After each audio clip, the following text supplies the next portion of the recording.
এটাতে কিন্তু সংযোগ পরিবর্তন করে দিতে হবে, অর্থাৎ এখানে যে বডি কানেকশন আছে বা আর্থিং কানেকশন আছে এই কয়েলের, এটা কিন্তু পরিবর্তন করে দিতে হয়।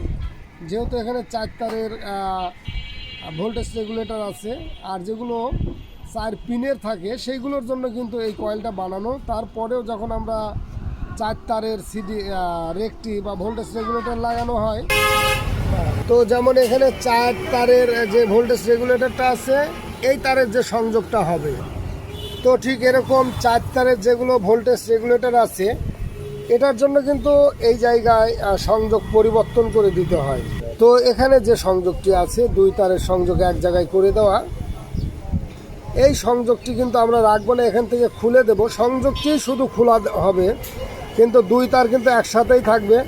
শুধুমাত্র আমরা তারটা এখান থেকে সরাইয়ে দেব, যাতে তারটা কোনো তারের সঙ্গে যেন সংযুক্ত না হয়। তো এখানে যে সংযোগটি আছে বডি বা আর্থিনের সঙ্গে, আমরা এই কয়েলের তারটা খুলে নিয়ে এসে এই জায়গায় দিয়ে দেবো, কিন্তু এই তারটা কিন্তু সরাইয়ে দিতে হবে, তাহলে কিন্তু হবে।